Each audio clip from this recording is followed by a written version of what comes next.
स्थापित किया जा रहा है। अभी आप लोगों ने देखा होगा मध्य प्रदेश में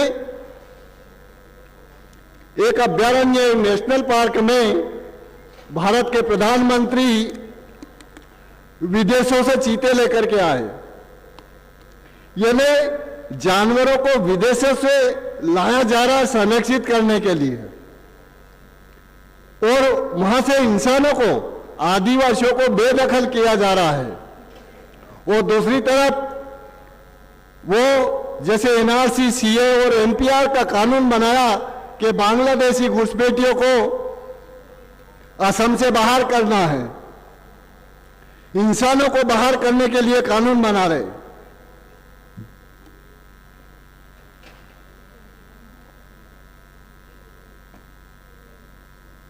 तो ये जो षड्यंत्र आदिवासियों को चल रहा है साथियों, ये धोखेबाजी जो हो रही है, आज भी आदिवासियों के तमाम प्रकार के जो संगठन चल रहे हैं किसी को पता नहीं है, और अधिकांश संगठन हमारे दुश्मनों के माध्यम से अलग अलग विभाजित रखने के लिए प्लान बना करके वो नए नए संगठन बनवाते हैं। उनका एकमात्र उद्देश्य है कि ये आदिवासी बामसेब के आंदोलन के साथ ना जुड़े, और यही षड्यंत्र बाबा साहब के आंदोलन से जुड़ने के लिए एकमात्र आंदोलन है जो 52 मेश्राम साहब के नेतृत्व में यह आंदोलन राष्ट्रव्यापी बन चुका है, जिसकी शक्ति प्रदर्शन आप लोगों ने 6 अक्टूबर 2022 को नागपुर में आरएसएस के मुख्यालय पे प्रोटेस्ट मार्च ले जा करके उसको विश्व स्तरीय खबर बनाई गई। और ये आज इतनी बड़ी ताकत का निर्माण 52 मेश्राम साहब ने पिछले 45 साल से निर्माण की है, इस शक्ति का निर्माण किया है साथियों। इससे हमारा दुश्मन बहुत घबराया हुआ है। वो समय समय पर कई सारे बयान दिए जाते हैं और तमाम प्रकार के गुमराह करने के वो षड्यंत्र करता है, क्योंकि उनके पास मीडिया है, चाहे वो अखबार या टीवी चैनल है, ये मेन स्ट्रीम मीडिया के माध्यम से, और वो साधन संपन्न लोग हैं, उनके पास साधन संसाधन है, इसलिए उसका उपयोग हमारे समाज के उन भोले भाले लोगों को गुमराह करने के लिए कर रहे हैं। इसलिए आज अगर हम लोगों को इस संविधान, आदिवासियों को अपने संविधान में मिले मौलिक अधिकारों को वास्तव में अमल करवाना है, और अपने जो जमीन छीनी जा अंतर्गत 70,000 रुपए का चेक जो है वो राष्ट्रीय अध्यक्ष जी को भेंट करना चाहते हैं। वो किसी कारणवश नहीं पहुंच रहे, तो उनकी तरफ से माननीय लिखीराम जी जो है वो इस चेक को माननीय राष्ट्रीय अध्यक्ष जी को भेंट कर रहे हैं। मैं उनसे अनुरोध करता हूं कि वो मंच पर आए और राष्ट्रीय अध्यक्ष जी को वो 70,000 रुपए का चेक भेंट करें। माननीय पाचूराव भारती जो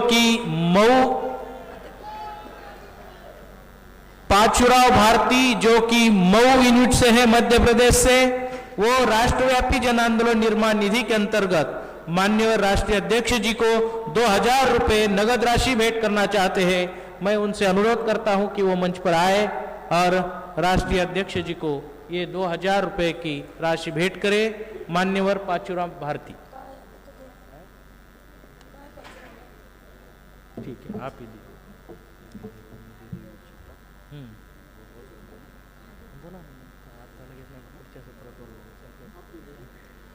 ये निधि माननीय बनकर मैडम ही राष्ट्रीय अध्यक्ष जी को उनकी तरफ से भेंट करेंगी। इसके साथ दीदी पाचूराव भारती उपस्थित है, वो साहब को ये राशि भेंट कर रहे हैं, 2,000 रुपए की राशि। सभी साथियों का धन्यवाद जिन लोगों ने इस राष्ट्रव्यापी आंदोलन को राशि भेंट की। अभी इस सत्र की अध्यक्षीय समापनीय भाषण के लिए, मार्गदर्शन के लिए मैं आमंत्रित करता हूं माननीय राष्ट्रीय अध्यक्ष जी को। माननीय वामन मिश्राम साहब इस सत्र का समापनीय मार्गदर्शन करें। साथियों, आज अधिवेशन का पहला दिन है और उद्घाटन सत्र के बाद ये हमारा आदिवासी और किसानों का सम्मिलित सत्र है।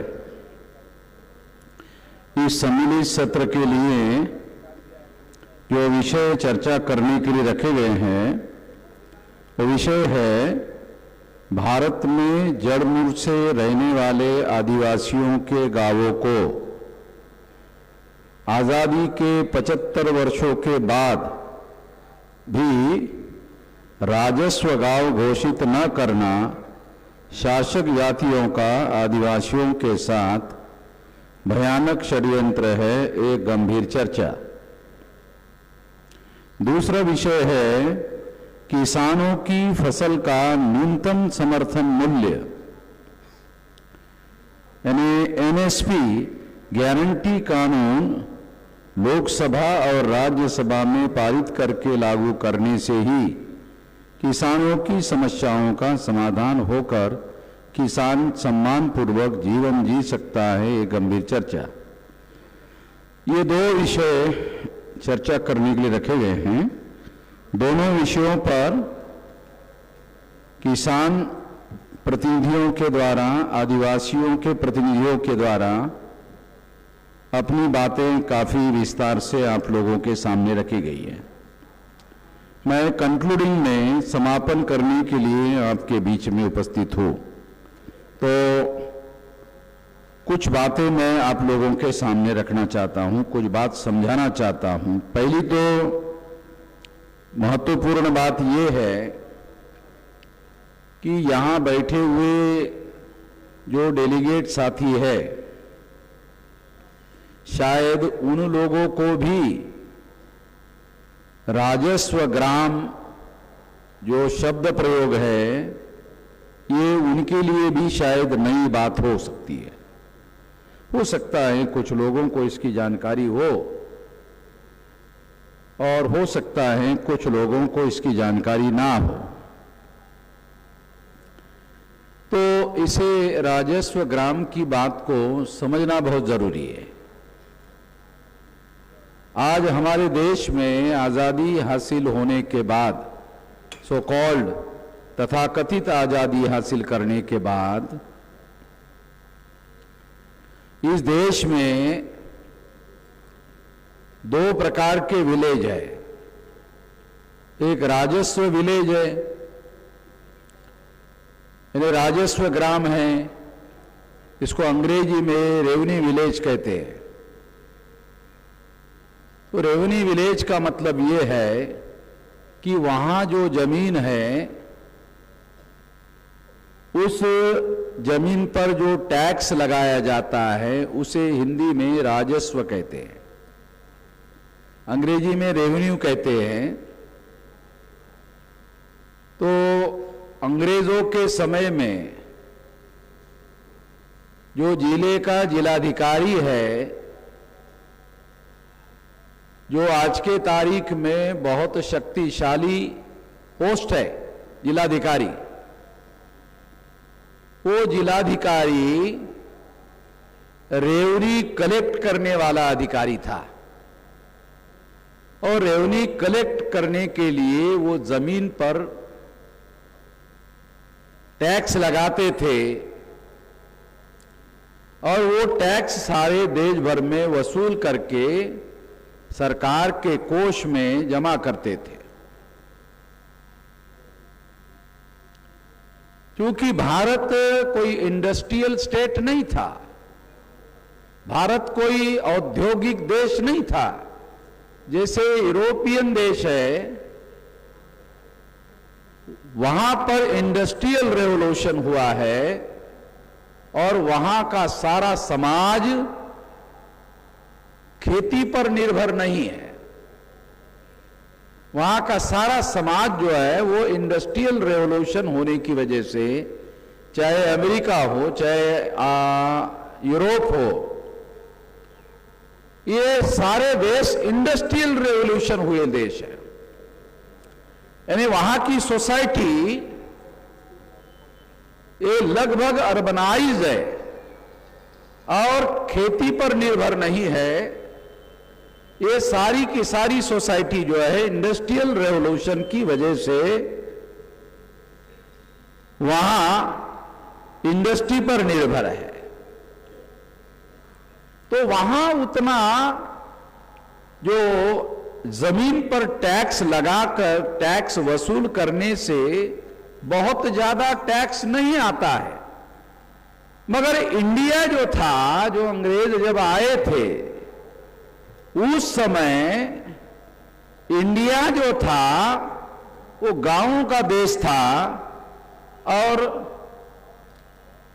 केवल जमीन के ऊपर टैक्स लगाकर जो रजवाड़े हुआ करते थे, राजा हुआ करते थे, वो उसी से टैक्स वसूल करते थे और उस टैक्स के आधार पर अपना कारोबार चलाते थे।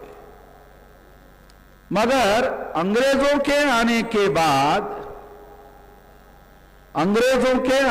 बाद इसलिए उन्होंने दो प्रकार के गांवों का वर्गीकरण किया, राजस्व ग्राम और नॉन राजस्व ग्राम। तो राजस्व ग्राम में शेड्यूल कास्ट, बैकवर्ड क्लास और माइनॉरिटी की जो बस्तियां होती थी उनको राजस्व ग्राम में रखा गया है, और दूसरी जो बस्तियां होती थी, जो आदिवासियों की बस्तियां है, वो जंगल में है। तो आदिवासियों के गांवों को उन्होंने, अंग्रेजों ने रेवनी विलेज का दर्जा देने से इनकार कर दिया। यदि थोड़ी देर के लिए आप थोड़ा कल्पना करो कि रेवनी विलेज होने की वजह से विलेज में जो भी डेवलपमेंट के काम चलते हैं वो रेवनी विलेज के आधार पर राज्य सरकार और केंद्र सरकार के माध्यम से सारा डाटा सरकार के पास उपलब्ध होता है। क्यों होता है? क्योंकि डाटा उपलब्ध नहीं होगा तो सरकार को रेवेन्यू कहां से मिलेगा, सरकार को राजस्व कहां से मिलेगा, टैक्स कहां से मिलेगा? तो सरकार के पास सारा टैक्स होता था, सारा टैक्स कलेक्ट करने के लिए उनके पास सारा डाटा होता था। उस डाटा के आधार पर बजट एलोकेशन भी होता था और राज्य के और केंद्र के जो बजट बनते थे उसके लिए इस डाटा का उपयोग और प्रयोग भी किया जाता था। इसलिए मैं आप लोगों को यह बताना चाहता हूं कि आदिवासियों के गांवों को उन्होंने नॉन राजस्व यानी रेवन्यू विलेज का दर्जा नहीं दिया। रेवन्यू विलेज का दर्जा अगर दिया होता तो क्या होता? रेवन्यू विलेज का दर्जा देते ही सारे जंगल का मालिक आदिवासी हो गए होते, कानूनन हो गए होते।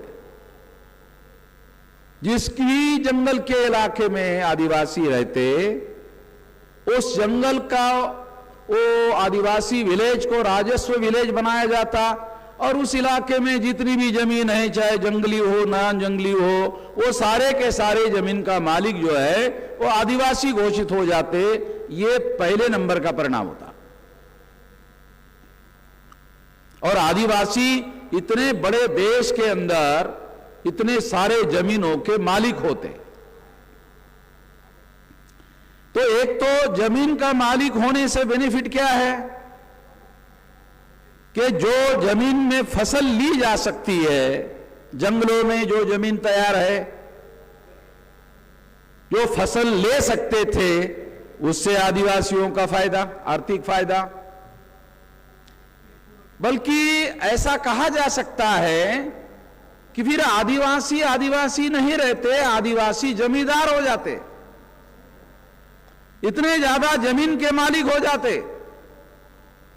तो ये तो जमीन की फसल उनको बहुत ज्यादा मिलती। दूसरा फायदा क्या होता कि जमीन के नीचे तमाम प्रकार के 82 प्रकार के धातु उपलब्ध है, वो जंगलों में ही है, तो वो उसके मालिक होते। उसमें सोना चांदी और तमाम प्रकार के, सोने से भी महंगा प्लेटिनम जो है वो सोने से भी महंगा है। तो ये क्योंकि प्लेटिनम का उपयोग जो है वो एटम बम बनाने के लिए करते हैं, तो उसके लिए उसका उपयोग करते हैं, तो इसलिए वो बहुत ज्यादा महंगा धातु हो गया। तो 82 प्रकार के धातु है, और वो आज भी, आज के तारीख में भी आदिवासी इलाके में जमीन के नीचे मिलते हैं। आदिवासी उसके भी मालिक हो जाते हैं। आज भी आदिवासी इलाके में अगर जमीन के नीचे कोई चीज मिलती है तो आदिवासियों का हक बनता है, मगर वो हक अमल में लाने के लिए, जो कानून को अमल में लाने के लिए, संविधान को अमल में लाने के लिए, जो संविधान और कानून लागू करने के लिए जो संगठित शक्ति चाहिए, वो आदिवासियों के पास नहीं है। संगठित शक्ति एक दूसरी बात है। प्राइमरी बात क्या है? प्राइमरी बात है शिक्षा। क्योंकि ये रेवन्यू विलेज नहीं है, इसलिए उनके विलेज में, आदिवासी जंगली एरिया में स्कूल का सिस्टम नहीं है, एजुकेशन का सिस्टम नहीं है, कम्युनिकेशन के साधन का अभाव है। इसलिए दुनिया में जो ज्ञान और जानकारी पैदा हो रही है, टेक्नोलॉजी और विज्ञान का विकास हो रहा है, वो आदिवासी इलाके तक पहुंचता नहीं है। रास्तों का विकास आदिवासी इलाके तक पहुंचता नहीं है। Health care area, health care का जो सिस्टम है सारे दुनिया में, वो आदिवासी इलाके में पहुंचता नहीं है। और इस वजह से आदिवासी लोग जंगलों में अंधश्रद्धा के आधार पर बहुत बार जो है उनके जीवित हानि होती है। तो ये सारी बातें आदिवासियों को राजस्व ग्राम ना बनाने से होती है। और राजस्व ग्राम ना बनाकर अंग्रेजों ने आदिवासियों को बेदखल करने का काम किया, जमीन से बेदखल करने का काम किया, जंगल के मालिकाना हक से बेदखल करने का काम किया। आजादी मिली, आजादी मिलने के बाद भी उसी कानून को बरकरार रखा गया। अंग्रेजों के समय का कानून और 26 जनवरी 1950 को जो संविधान लागू हुआ, तो संविधान लागू हुआ, उसके अनुसार नए कानून बनने चाहिए थे आदिवासियों के संदर्भ में। वो कानून भी वैसे के वैसे ही, अंग्रेजों के समय के वैसे ही कानून बनाए, वैसे के वैसे ही रखे हुए हैं, और इसमें किसी प्रकार की तब्दीली करने का काम नहीं हुआ।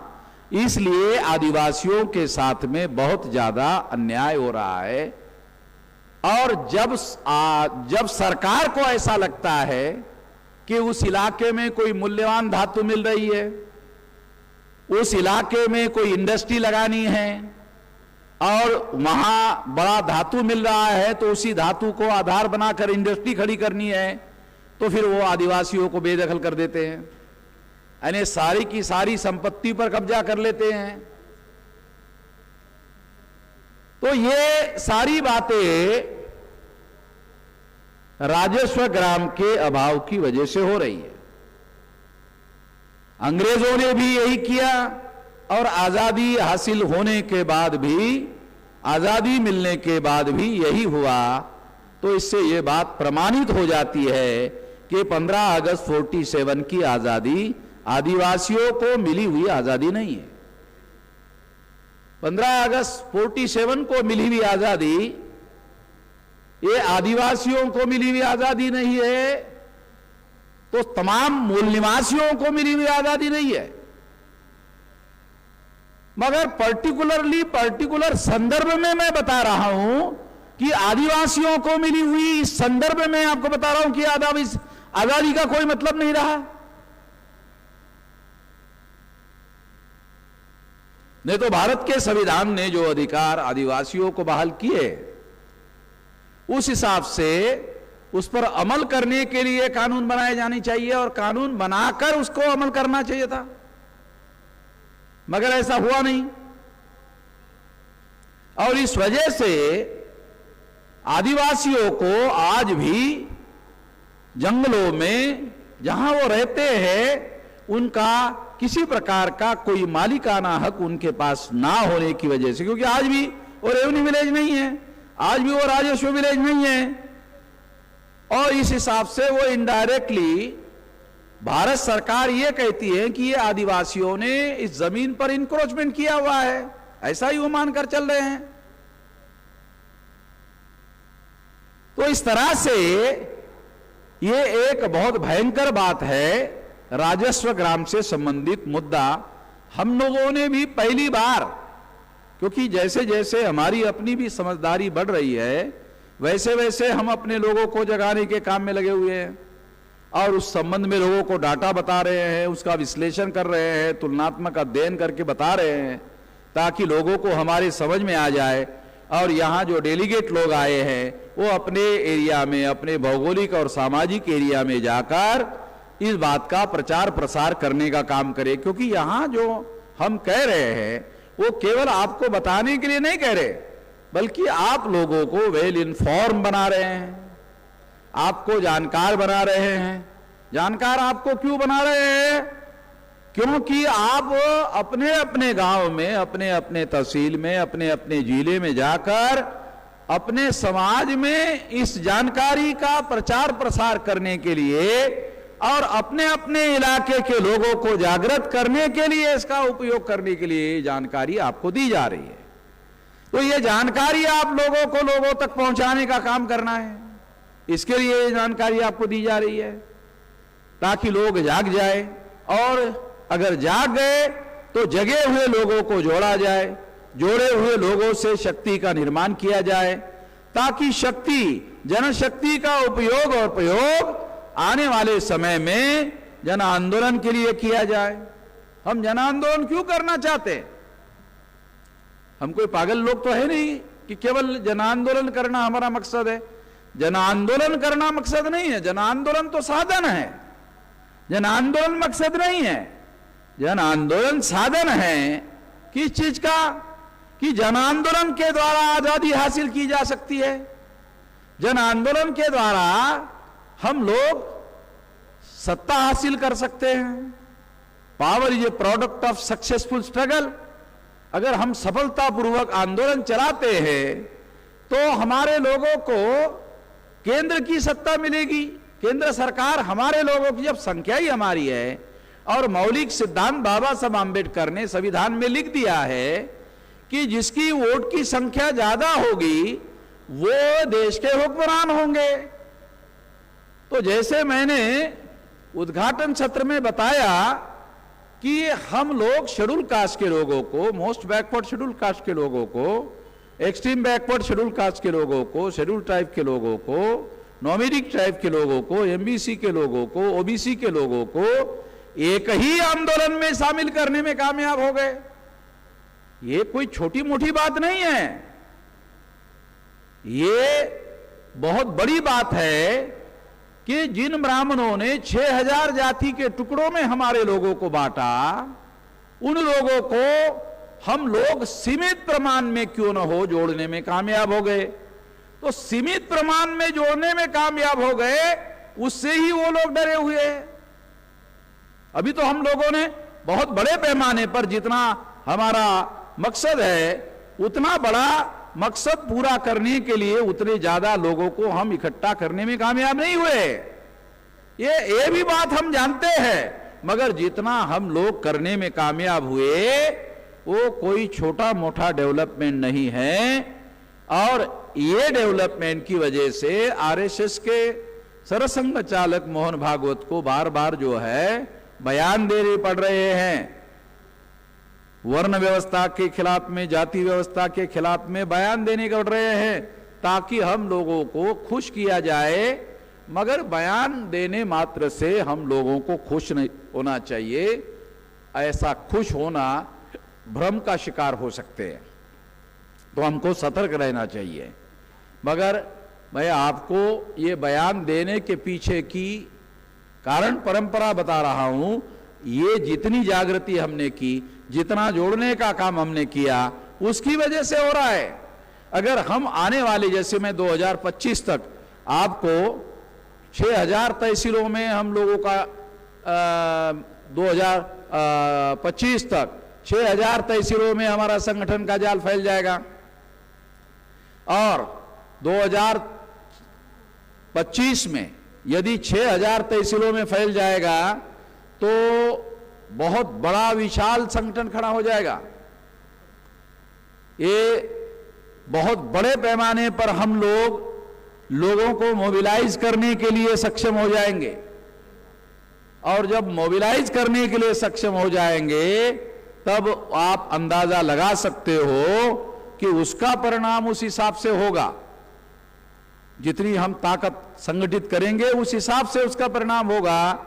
और इस बात को ध्यान में रखते हुए आप लोगों को यहां से आगे एक कार्यकर्ता को एक साल में 10 कार्यकर्ता जोड़ना चाहिए। अलग अलग जाति समूह के 10 कार्यकर्ताओं को जोड़ना चाहिए, जगाना चाहिए और उनको बुद्धि, पैसा, हुनर, समय, श्रम के लिए तैयार करना चाहिए। अगर हम ऐसा करते हैं, इससे आंदोलन बढ़ेगा, इससे संगठित शक्ति बढ़ेगी, इससे जनशक्ति बढ़ेगी। जनशक्ति के बढ़ने से जन आंदोलन बढ़ेगा और जन आंदोलन के बढ़ने से आजादी और जन आंदोलन के बढ़ने से हम लोग केंद्र की सत्ता इस देश के मूल निवासी बहुजनों के नियंत्रण में लेने में कामयाब हो सकते हैं। ये दो बड़ी बातें इस तरह से हासिल की जा सकती है। तो आदिवासियों के संदर्भ में जो विषय था, इस संदर्भ में मैंने बात आपको कही। दूसरा है किसानों की फसल का न्यूनतम समर्थन मूल्य। ये बहुत सारे यहाँ जो लोग आए हैं उनको न्यूनतम शब्द समझ में नहीं आता, न्यूनतम शब्द का अर्थ समझ में नहीं आता। तो मैं देसी हिंदी में आपको बताता हूं कि देसी हिंदी में न्यूनतम का क्या मतलब होता है। तो देसी हिंदी में न्यूनतम का मतलब होता है कम से कम, कम से कम। आ गए समझ में? कम से कम, न्यूनतम का मतलब है कम से कम, अधिक से अधिक नहीं, कम से कम। कम से कम किसान का क्या कहना? अरे कम से कम इतना तो दो भाई। किसान क्या बोल रहा है? अरे कम से कम इतना तो दो भाई। वो ज्यादा से ज्यादा नहीं बोल रहा है। वर्मा जी समझ रहे ना? अरे कम से कम इतना तो दो। तुम इतने के लिए भी तैयार नहीं हो। ये उसका जो कहना है, अंग्रेजी में जो शब्द है, ये न्यूनतम का अंग्रेजी शब्द है एमएसपी। इससे भी आपको समझ में नहीं आएगा, मैं आपको अंग्रेजी में आसानी से समझा देता हूं। मिनिमम, एमएसपी का मतलब है मिनिमम। दूसरा शब्द है मैक्सिमम। नहीं नहीं, मैक्सिमम नहीं चाहिए, मिनिमम। किसान क्या बोल रहे? अरे हमको मिनिमम चाहिए भाई, ये हमारा जो रेट है ये मिनिमम है और हम आपको मैक्सिमम मांग नहीं रहे, हम आपको मिनिमम मांग रहे। मिनिमम देने के लिए भी तैयार नहीं है। तो किसान की जो मांग है वो मिनिमम गारंटी वाला मामला है कि मिनिमम गारंटी होनी चाहिए। मगर मिनिमम गारंटी के लिए भी इस देश में सरकार कानून बनाकर देने के लिए तैयार नहीं है।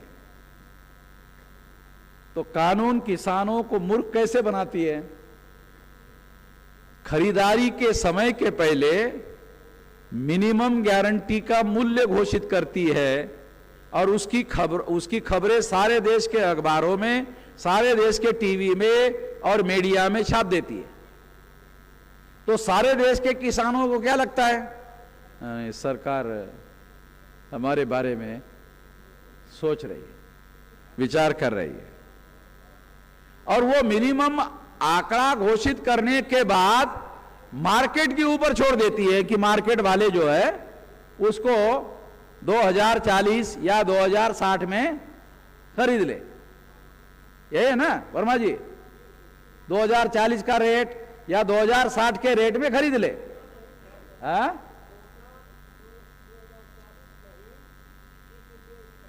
हाँ, तो 2040 या 2060 इसमें खरीद ले, ऐसा सरकार के द्वारा घोषित करने के बाद व्यापारी क्या करता है, किसान से 1400 में खरीद लेता है।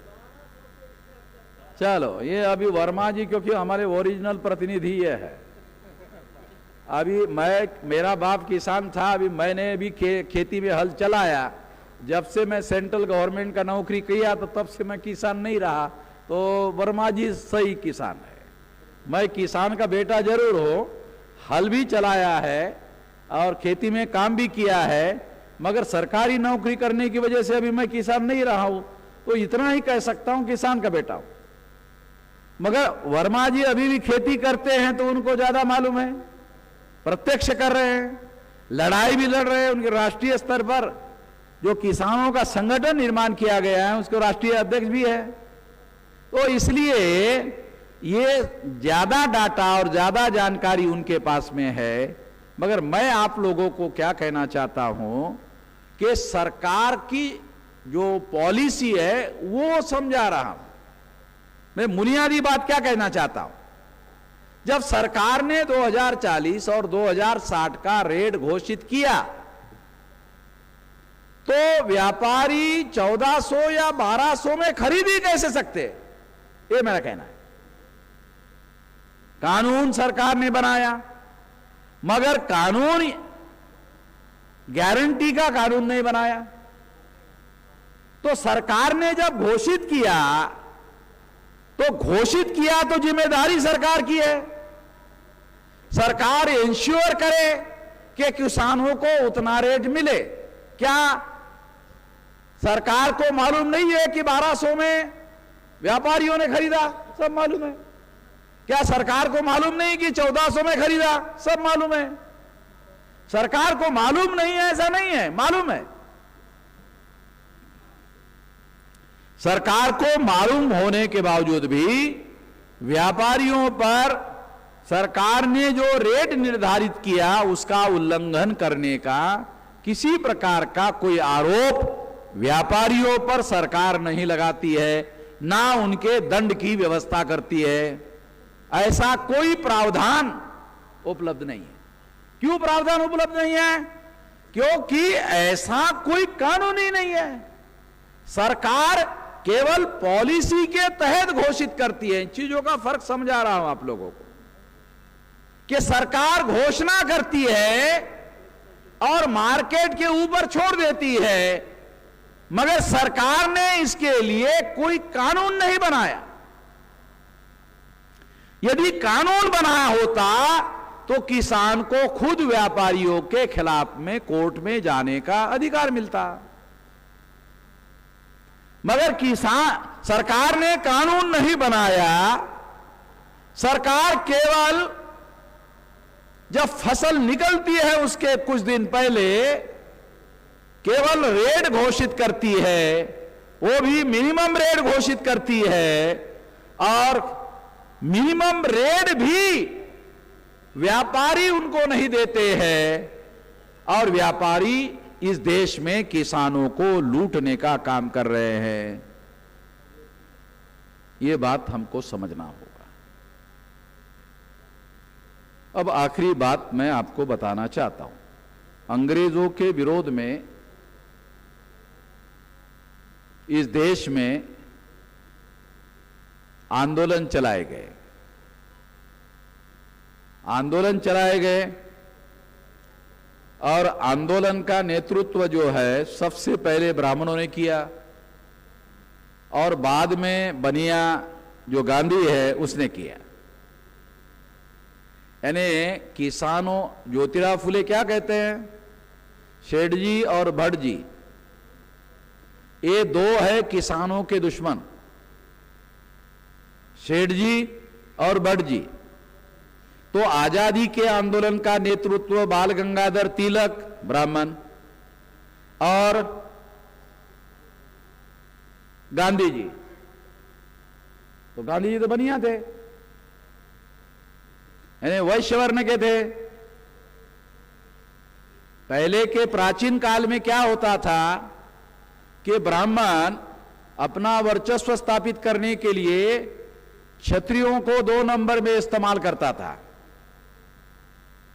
मगर आजाद भारत में और आजादी के आंदोलन में क्या हो रहा है कि ब्राह्मण और बनिया ये 2 लोग मिलकर गठबंधन बनाए हुए, ब्राह्मण और बनिया गठबंधन है, और ब्राह्मण और बनिया गठबंधन बनाकर ये दोनों मिलके एक किसानों को लूट रहे।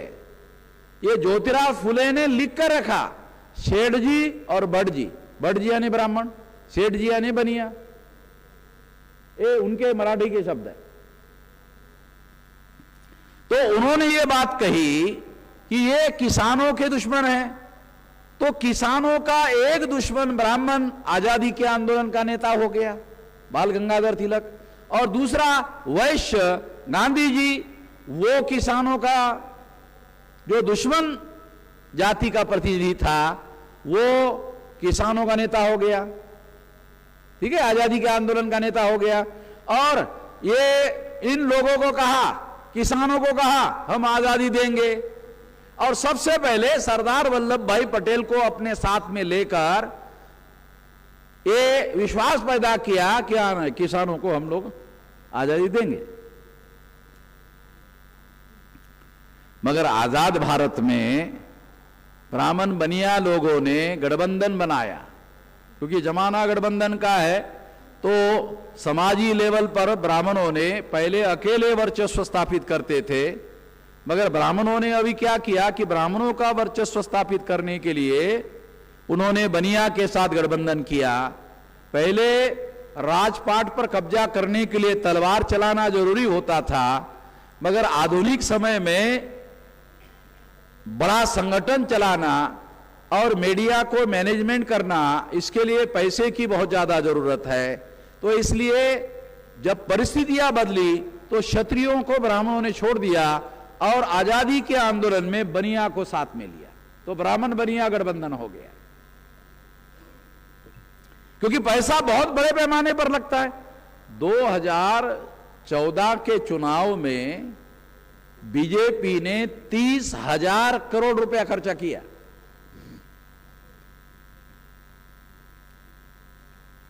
कहां से आता है पैसा? ये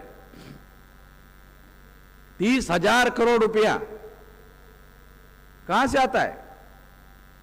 तो बीजेपी के पास ये जो पैसा है, ये पैसा उद्योगपतियों से, व्यापारियों से, उनके जो काम करवाए जाते हैं उनके बदले में ये सारा का सारा पैसा आता है। और इस पैसे का उपयोग करके वो लोग बहुत बड़े पैमाने पर पैसा इकट्ठा करते हैं और बनिया उनको पैसा देते हैं। आज 2% संख्या है बनिया की भारत में, मगर 2% लोगों का भारत के 90% व्यापार पर कब्जा है। 90% व्यापार पर कब्जा है और 30 लाख करोड़ रुपए का मराठी में उसको उलाढाल बोलते हैं, यानी चलन होता है 30 लाख करोड़ रुपए का। ये सारा चलन वल जो होता है 30 लाख करोड़ रुपए के रुपयों पर ये वैश्य वर्ण खेलता रहता है। उनके पास रहता है ये सारा पैसा। उनके पास आता है, उनसे जाता है, फिर उनके पास आता है, फिर जाता है, यानी उनके पास ही रहता है। तो इससे अंदाजा लगाया जा सकता है कि देश में जो 2% लोग हैं, इस कितने भयंकर संपत्ति पर उनका कब्जा है।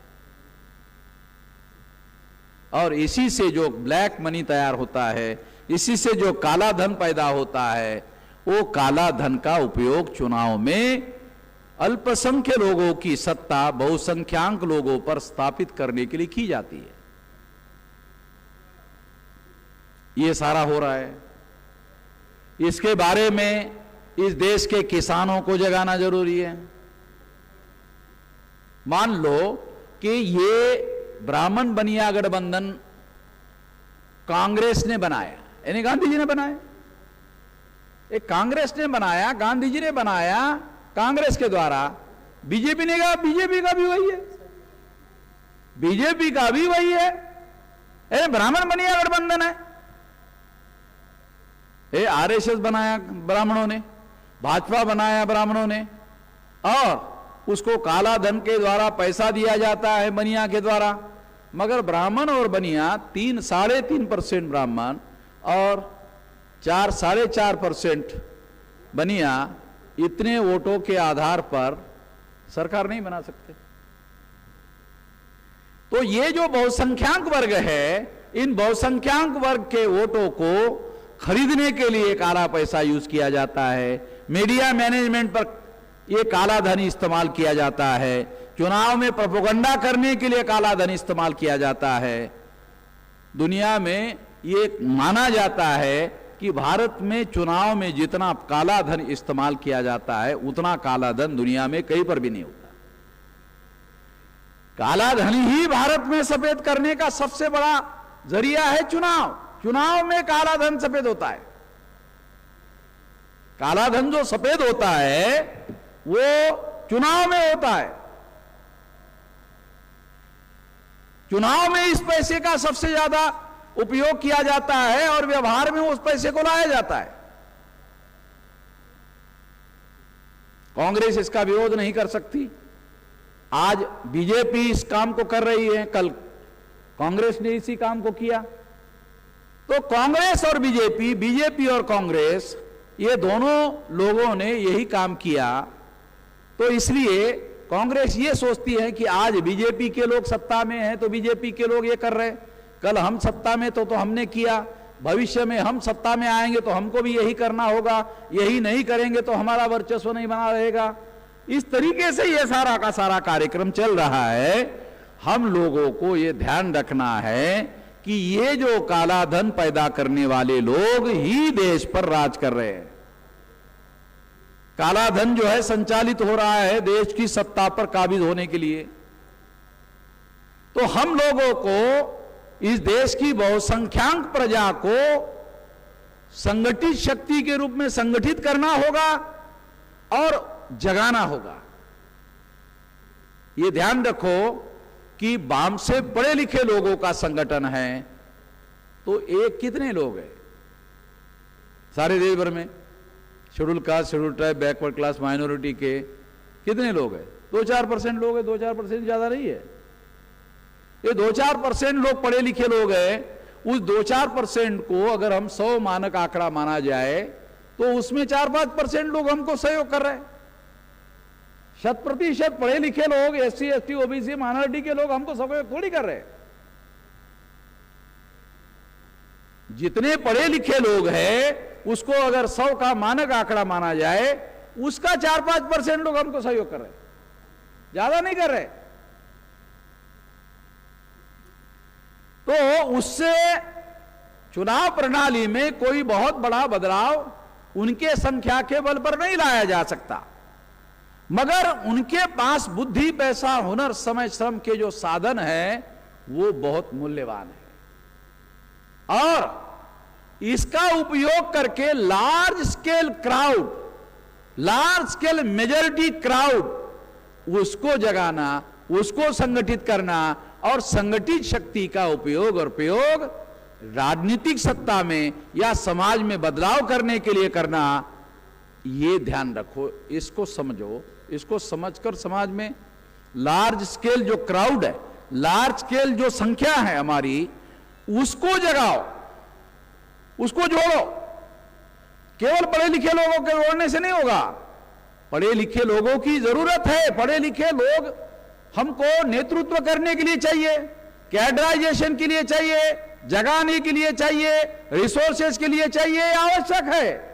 मगर केवल इतने भर के लोगों से यह काम होने वाला नहीं है। इसलिए हम लोगों को करोड़ों में जो संख्या हमारी है उसको जगाने का मामला है। से इसके साथ साथ नेनावत हरि नाइक जो कि विकाराबाद से है, वो विकाराबाद कॉन्स्टिट्यूएंसी के इंचार्ज है बहुजन मुक्ति पार्टी के, वो भी मान्यवर मेश्राम साहब को 30,000 रुपए की राशि चेक रूप में भेंट करना चाहते हैं। मैं उनसे अनुरोध करता हूं कि वो मंच पर आए और राष्ट्रीय अध्यक्ष जी को ये राशि चेक भेंट करे। मान्यवर गट्टा नायक पातलावत और नेनावत हरि नायक।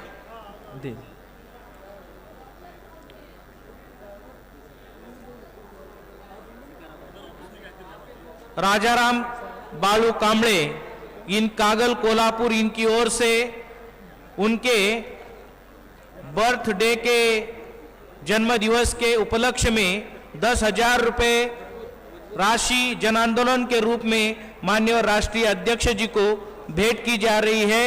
मैं उनसे अनुरोध करता हूं कि वो मंच पर आए और अपने जन्म दिवस के अवसर पर 10,000 रुपए की राशि माननीय राष्ट्रीय अध्यक्ष जी को भेंट करें। मान्यवर कांबळे साहब। साथियों, जिन साथियों ने अभी तक रजिस्ट्रेशन नहीं किया है, उन सभी डेलीगेट कार्यकर्ताओं से, साथियों से अनुरोध है, निवेदन है कि वो तुरंत अपना रजिस्ट्रेशन काउंटर से रजिस्ट्रेशन कराए। जिन साथियों ने रजिस्ट्रेशन किया हुआ है उनसे अनुरोध है कि वो इस एरिया में अपना आईडी जो है अपने गले में डाले। उनको कोई रोक टोक के बिना यहां पर इस समारोह में सहभागी होने का अवसर मिले, इसके लिए हर एक के पास अपना जो आईडी है वो होना अनिवार्य है। इस बात को ध्यान में रखते हुए सभी साथियों ने तुरंत अपना रजिस्ट्रेशन करना अनिवार्य है। साथ ही में जो अलग अलग राज्यों से जो साथी अपना राष्ट्रव्यापी जन आंदोलन निर्माण निधि का फंड लाए हैं, उन सभी पदाधिकारियों से, कार्यकर्ताओं से अनुरोध है कि वो तुरंत